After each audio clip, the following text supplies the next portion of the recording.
Le texte d'évangile que nous venons d'écouter en ce dimanche se situe à un moment très précis de la vie de Jésus. Nous sommes le soir du jeudi saint. Jésus se trouve avec ses disciples dans une salle qu'il a fait préparer et il partage avec eux le repas de la Pâque. Il vient de leur laver les pieds. Il leur a annoncé que l'un d'entre eux allait le trahir, que son heure était arrivée. C'est un moment de grande tension. Et c'est pourquoi l'Évangile commence par ces mots adressés aux disciples « Ne soyez pas bouleversés ». Car bouleversés, ils le sont vraiment. Jésus, leur maître, vient de poser un geste inexplicable. Il s'est mis à leurs pieds et Pierre a fortement réagi. Il vient aussi de leur annoncer qu'il va les quitter et cela provoque une sorte de panique. Se seraient-ils trompés en laissant un jour leur filet pour marcher derrière lui?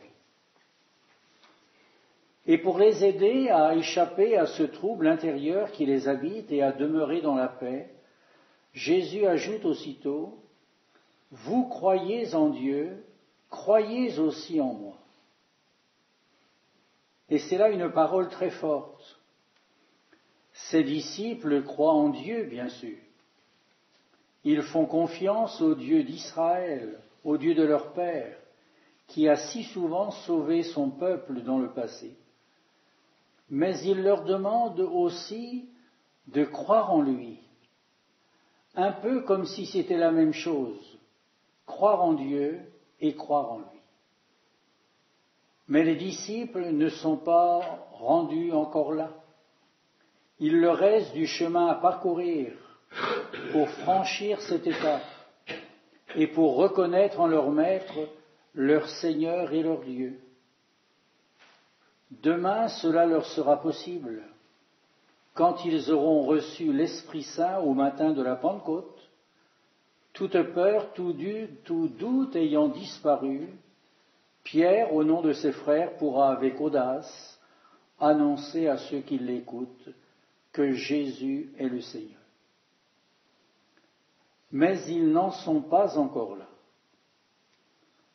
Alors, dans le texte de l'Évangile que nous venons d'écouter, Jésus donne à ses disciples son dernier enseignement et il voudrait qu'ils restent dans la paix.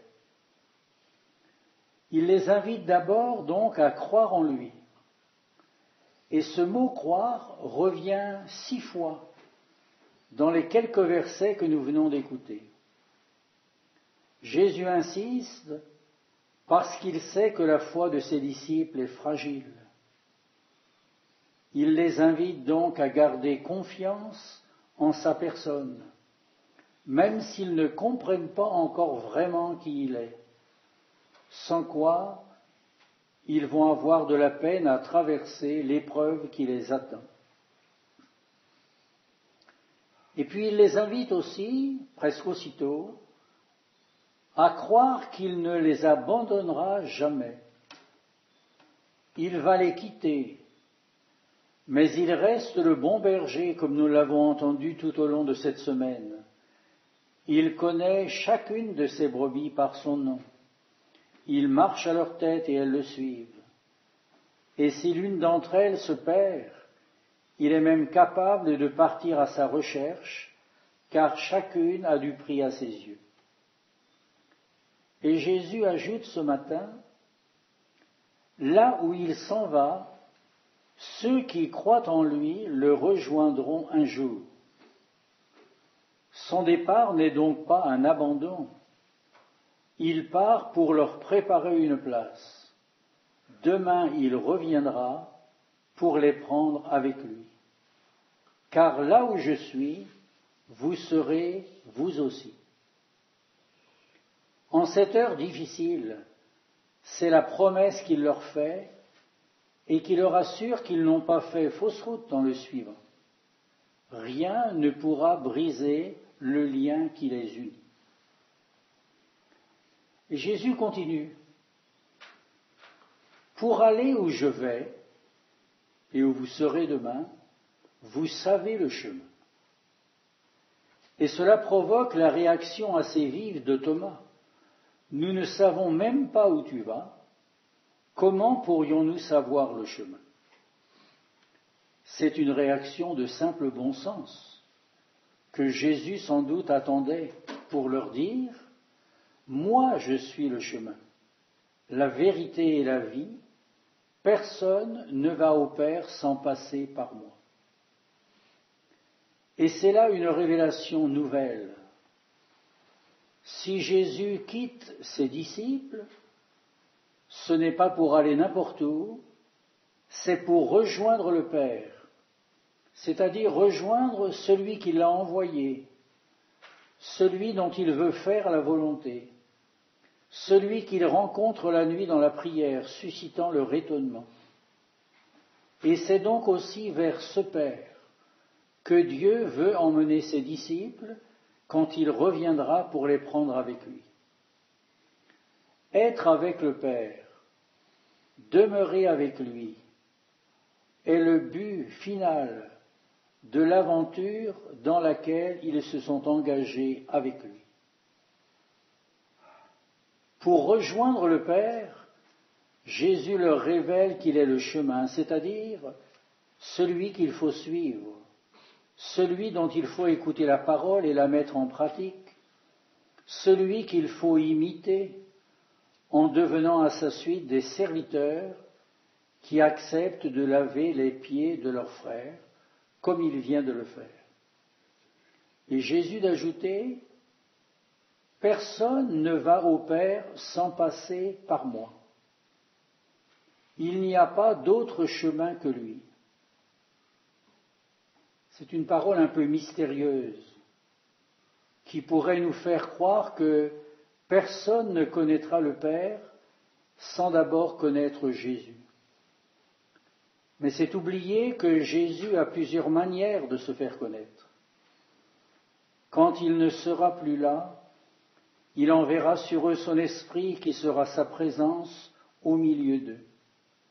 Et son esprit, il l'enverra aussi sur les païens, sur ces hommes qui ne le connaissent pas encore, mais qui le cherchent pourtant, quelquefois, sans le savoir.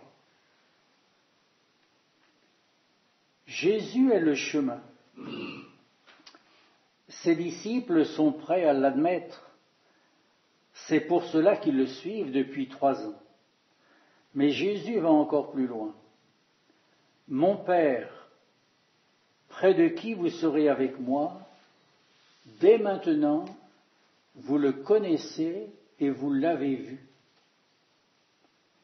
Et les disciples sont de nouveau perdus. C'est un peu comme si, à mesure que Jésus parle, le mystère semblait s'épaissir davantage. Et cela entraîne la question de Philippe. Seigneur, eh bien, montre-nous le Père et cela nous suffit. Et il obtient cette réponse plus mystérieuse encore. Depuis si longtemps que je suis avec vous, tu ne me connais pas, Philippe. Celui qui m'a vu a vu le Père. Je suis dans le Père et le Père est en moi. Et nous sommes là, au cœur de la foi, à laquelle Jésus invite ses disciples. En lui, c'est Dieu le Père qui se révèle. En lui, Dieu s'est fait l'un de nous. En lui, nous connaissons le Père et nous demeurons déjà avec lui. Nous, les disciples d'aujourd'hui, nous sommes invités à reconnaître en Jésus la présence de Dieu. Comme les premiers disciples, nous avons quelquefois de la peine à le croire. Comme Thomas et Philippe, nous sommes pleins de questions. Il nous faut demander au Seigneur de nous ouvrir le cœur à l'intelligence des Écritures pour grandir dans la foi, pour témoigner de lui dans un monde qui doute de Dieu et qui en même temps le cherche désespérément, comme disait le pape Paul VI. Nous sommes invités à faire de Jésus la pierre angulaire sur laquelle nous construisons notre vie, comme l'a dit tout à l'heure l'apôtre Pierre. Nous avons à devenir les pierres vivantes de cette construction. Mais comme les premiers disciples, nous sommes souvent bouleversés par ce que nous voyons et vivons. Des scandales éclaboussent notre Église. Nous avons le sentiment d'avoir été trompés par des personnes qui avaient notre confiance. À nous aussi, le Seigneur vient nous dire ce matin, « Croyez en moi, je suis pour vous aussi le chemin, la vérité et la vie. Nul ne va au Père que par moi. Quoi qu'il arrive, je demeure avec vous jusqu'à la fin du monde. » Seigneur, augmente en nous la foi et la foi de tous nos frères chrétiens et donne-nous le courage de témoigner de toi.